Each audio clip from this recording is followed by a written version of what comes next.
सबैजना आउनु होला एकैछिन हजुरहरुसँग बस्न मन लाग्यो मलाई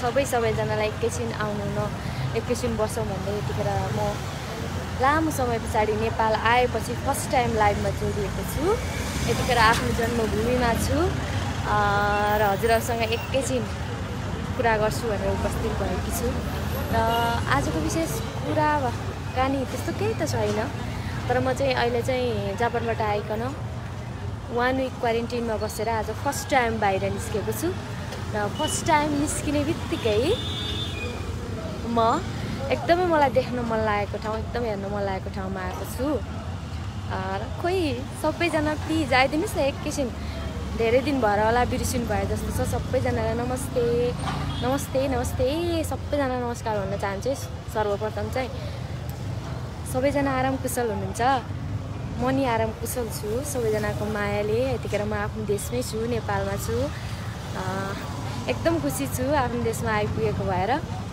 कता हो भनिराख्नु भएको छ सबैजनालाई नमस्कार गर्दै एकदम स्वागत गर्न चाहन्छु म चाहिँ एकदम अहिले चाहिँ आफ्नै देश नेपालमा छु यतिखेर काठमाडौँमा छु र यतिखेर हजुरसँग एकदमै मलाई बोल्न मन लाग्यो कुरा गर्न मन लाग्यो आज धेरै दिन पछाडि म 1 विकको क्वारेन्टाइन पछाडि फर्स्ट टाइम आज म बाहिर निस्केको छु र बाहिर निस्किने बित्तिकै मलाई सबैभन्दा सुरुमा हेर्न मन लागेको 2072 सालमा भूकम्पले क्षतिक्षत बनाएको हाम्रो धरहरा जसलाई चाहिँ हामी सबैजनाले वेट गरिरहेका थियौँ र यतिखेर म छु धरहराको प्राङ्गणमै र हजुरहरुको साथमा एकदम यतिखेर धरहराले घुम्टो उघारिसकेको छ त्यसै कारणले हजुरहरुलाई पनि देखाउन मन लाग्यो एकदमै खुसी लाग्यो देख्दा र हुन त म भित्र छिरेको होइन यहाँ अझै पनि कन्स्ट्रक्सन चलिरहेको रहेछ र हजुरहरुलाई पनि देखाउन मन लाग्यो यतिखेर देश विदेश सबैतिरबाट जोडिनु हुने सम्पूर्ण साथीहरूलाई जसरी मलाई परदेशमा रहँदा आफ्नो देशको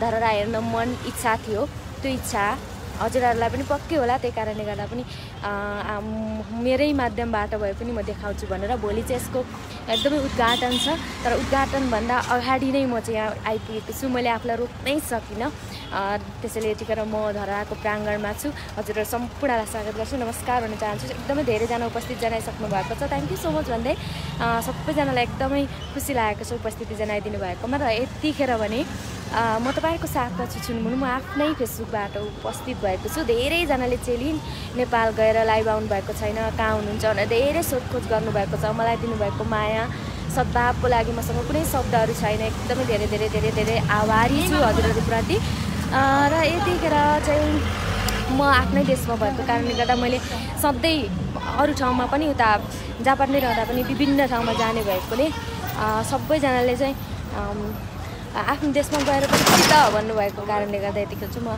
आफ्नै देशमा उपस्थित भएको छु र यतिखेर मैले देखाउन खोजिरहेको हाम्रो धरहरा हाम्रो अगाडि छ त्यसैले अब म ढिला नगरी हजुरहरूलाई धरहरा देखाउँदैछु र यतिखेर तपाईहरु सबैजना यतिखेर धरहराले हेर्नुस् त घुम्टो खोलिसकेको छ कति सुन्दर देखिएको छ हाम्रो धरहरा बाहिरबाट देख्दा भने धरहरा 9 तलाकै यसमा देखिने रहेछ तर भित्र भने धरहरा 22 तलाक उभिसकेको छ यतिखेर 2072 सालमा हामीले गुमाएको धरहरा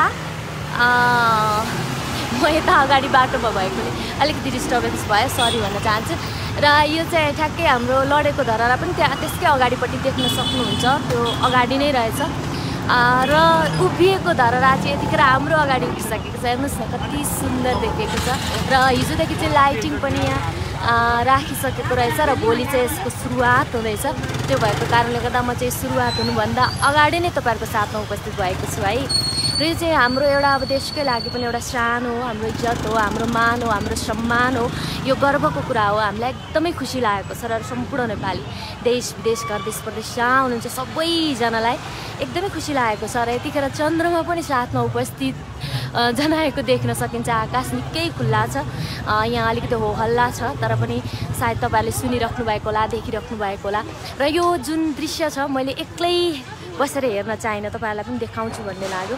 सायद भोलि भिडभाड हुन्छ होला, भोलि म आउन सक्छु सक्दिनँ मलाई थाहा छैन, तर म आज नै म क्वारेन्टाइन आज 7 दिन बसिसकेपछि चाहिँ सबैभन्दा सुरुमा हेर्ने चाहना भएको मेरो यो धरहरा। त्यसैले यतिखेर म धरहरामा उपस्थित छु र मैले कोही साथीहरूसँग पनि यतिन्जेल भेट गरेको छुइनँ। अब आजबाट चाहिँ म सबैजनासँग भेटघाट गर्नेछु। सबैजनाले परदेशमा रहँदा पनि लाइभ गर्नुहुने अनि धेरै ठाउँमा गएर मैले आफ्नो प्रोग्रामबाट देखाउँदै आएको भएको कारणले गर्दा आफ्नो देशको सम्मानलाई नदेखाइकन चुपचाप लागेर बस्न सकिनँ। एकदमै खुसी लागेको छ र तपाईँलाई पनि खुसी लागेको छ र यतिखेर मेरो मनमा लागेका केही कुराहरू तपाईँहरूसँग पनि सेयर गर्न चाहन्छु। धरहरा उभिँदै गर्दा हामीलाई धेरै खुसी लागेको छ, तर यो खुसी सँगसँगै धरहराकै छेउमा लडेको सानो धरहरा देख्दा हाम्रो गाउँ पनि कता कता कोटिएको, कता कता काहीँ दुखेको फिल चाहिँ पक्कै हुँदो रहेछ। किनभने हामीले आफन्त धेरैजनालाई गुमाएका छौँ यही धरहराको नजिकै, जहाँ देखिराख्नु भएको छ यो यतापट्टिको जुन ठुलो हरियो यो उसले छोपिरहेको धरहरा, त्यो पनि अहिले जीवित नै देखियो। म त छैन होला भन्ने लागेको थियो। म कति लगभग 72 साल पछाडि फर्स्ट टाइम यहाँ उभिएको छु र एकदमै खुसी लागेको छ देख्दा चाहिँ। र यहाँ धेरैजनाले यतिखेर तस्बिर निहाल्नलाई, हेर्नलाई, फोटो खिच्नलाई धेरैजनाले यो दृश्य चाहिँ यहीँ नेपालमै रहनुभएको दाजुभाइ दिदीबहिनीको लागि पनि एकदमै नयाँ भएको कारणले गर्दा सबैजनाले धेरैजनाले यहाँ बाइक रोकेर बाटोबाट फोटो खिच्ने राख्ने गरिराख्नु भएको छ। तपाईँहरू देख्न सक्नुहुन्छ यो अगाडि पछाडिबाट। म चाहिँ यहाँ एकदम भिडभाड भएको कारणले गर्दा पनि अलिकति सटरको नजिक आएर तपाईँहरूको साथमा उपस्थित भएको छु। एकदमै गर्वको कुरा हो। हामीले राम्रो कुरालाई राम्रो भन्नुपर्छ, सम्मान गर्नुपर्छ। जसरी हाम्रो यो धरहरा उभिएको छ यो हाम्रो गौरव हो, त्यसैले हामीले गर्व गर्नुपर्छ। तर यो धरहराबाट आज मेरो मनमा लागेका केही कुराहरू तपाईँहरूसँग सेयर गर्न चाहन्छु। धरहरा उभिँदै गर्दाखेरि यो धरहराबाट अब हामीले एउटै मात्रै विश गर्न चाहन्छौँ। हामी सम्पूर्ण नेपालीको विश एउटा धरहरा उभियोस्, यो त एकदमै पुरा भइसकेको छ। तर धरहराबाट के हेर्ने त प्रश्न छ। यतिखेर धरहराबाट हामीले हेर्ने दृश्य भनेको दुःख, पीडा, भोग, धेरै कुरा, अभाव, अप्ठ्यारो, कोभिडले अस्तव्यस्त जीवन छ। त्यसैले अब आउने दिनमा यो अझै पनि कन्स्ट्रक्सन चलिरहेको छ, त्यसैले केही समय पक्कै लाग्छ। यो कन्स्ट्रक्सन कम्प्लिट हुँदा नेपाली दाजुभाइ तथा दिदीबहिनी जो कोभिडले अस्तव्यस्त भएका अप्ठ्यारोमा पर्नुभएको हुनुहुन्छ उहाँहरूको यो दुःख पीडालाई पनि मेटोस् र यस्तै धेरैजनालाई रोजगारी दियोस्। जो दिदी दाजु बहिनी जो जति पनि नेपाली दाजुभाइ कति धेरै अप्ठ्यारोमा परेर यतिखेर भोकमारीमा एकदम अप्ठ्यारोमा हुनुहुन्छ। यहाँ नेपाल आइसकेपछि मैले देखेको छु, आज म फर्स्ट टाइम आउँदै गर्दा धेरै कुराहरू बाहिर निस्किँदै गर्दा फिल गरेको छु। र यो धरहराबाट मात्र एकदमै हुने खाने रमाइलो गर्न, जीवनलाई एकदम खुसी बनाउन, माथिबाट भ्यू हेर्न नभएर यो भ्यूबाट हरेक गरिब दुखी अप्ठ्यारोमा परेको मान्छे पनि भोको नभइकन अघाएको पेटमा यो धरहराको सबैभन्दा 22 तला माथि गएर आफूलाई फोटो खिच्न सक्षम बनाओस्। म यही कामना गर्छु भगवान् पशुपतिनाथ। किनभने यो धरहरा हामी सबैको जो चाहिँ ग्राउन्ड लेभलको हामी छौँ र जो चाहिँ सम्पन्न परिवारको पनि हुन्छ। त्यसैले यो धरहरा हामी सम्पूर्ण नेपालीको गरिबदेखि लिएर धनीसम्म उच्च वर्गसम्म। त्यसैले यो धरहरा हामी सम्पूर्ण नेपालीलाई प्रतिनिधित्व गरोस्, सबैको लागि बनोस्। कोही पनि भोको भएर म धरहरा चढ्न सक्दिनँ भन्ने सुन्न नपरोस् र धरहराबाट ती दृश्यहरू देख्न नपरोस् जुन दृश्यले हाम्रो मनलाई रुवाओस्, जुन दृश्यले गरिबी, अभाव, अप्ठ्यारोलाई देखाओस्।